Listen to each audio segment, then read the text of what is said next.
is Wednesday, February the 13th, and we have this board from ICT that came back with an issue associated to the phase loss detection circuit, RMA 19-014. The board it's already marked as converted.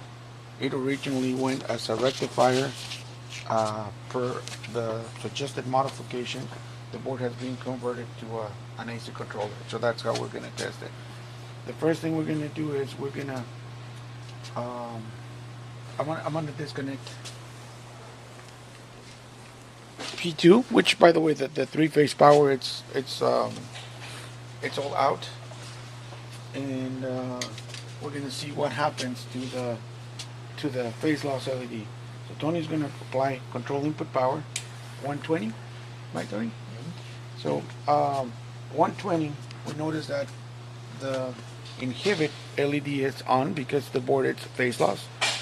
Specifically discussing the phase loss detection circuit, we know that the unit is working fine. It's good, and you know, we might say, well, J2 is not connected. Keeping in mind that in the video that was sent to us, there was no power line. So go ahead and plug Tony. All right. So there it is again. Whether we install it or not, again, there's no power. That phase loss LED, it's solid, it's good, and it's not flickering, and it's telling you that you have a phase loss because we haven't applied any power to the AC controller. That in turn, the cathodes of the SCR and the controller inside will bring the phase reference. Well, we'll bring in the 600 volts here, and then the attenuation on the EP1024-1 will get the phase references. So there's no power, no phase references, solid phase loss. We're going to bring in the line voltage. We're going to bring it to 600 volts AC, and we'll see what happens. All right. So let's go ahead and we're going to apply now the. All right. We see that we don't have any AC input, and the LED is pretty much on. Now I'm going to start increasing. By the way we're getting our 600 volts is we have a step-up transformer. We're going to go through a variac, and on the secondary we have a Y. It's what the secondary of that is. So looking at my oscilloscope, we notice that the board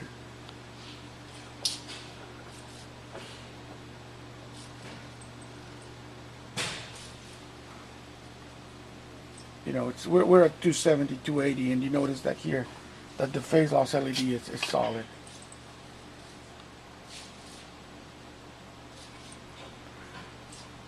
So we have a I can probably stop there. It's 570. I can go 600. The board it's happy. The board says I cleared the phase loss. The board is inhibited because I asked Tony to inhibit it. You want to go ahead and enable Tony? But that's different now. Go ahead and inhibit again, Tony. So that is just control now, and it can be controllable because we've cleared the phase loss. But we've cleared the phase loss because we have the AC input now.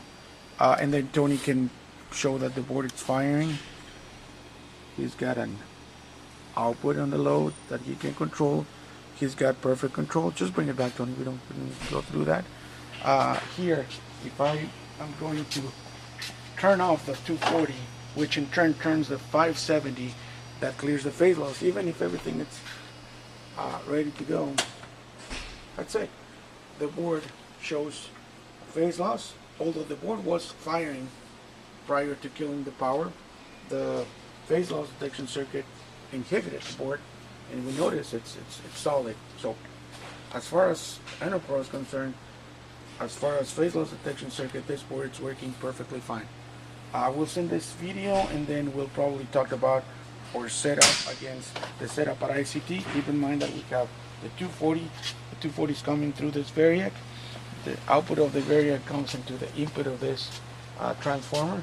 Look at this. On this particular case, we have another. We have a delta to delta here, and then on the secondary we have a Y. That's what's powering our AC controller and the cathode of the SCRs connected to the secondary of the transformer come to do the attenuation here. Do me a favor, Tony. The last thing we want to do is just go ahead and remove that. Now here, if I bring in my power, I'm going to go again through the 580.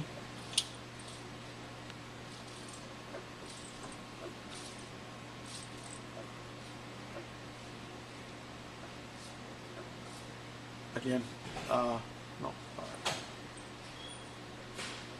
all again, 550. Now the board has phase loss. Everything it's on, it's just that J2, it's out. The phase references are not making it to the board through J2, and the board is detecting a phase loss detection circuit as designed. This is the end of this video.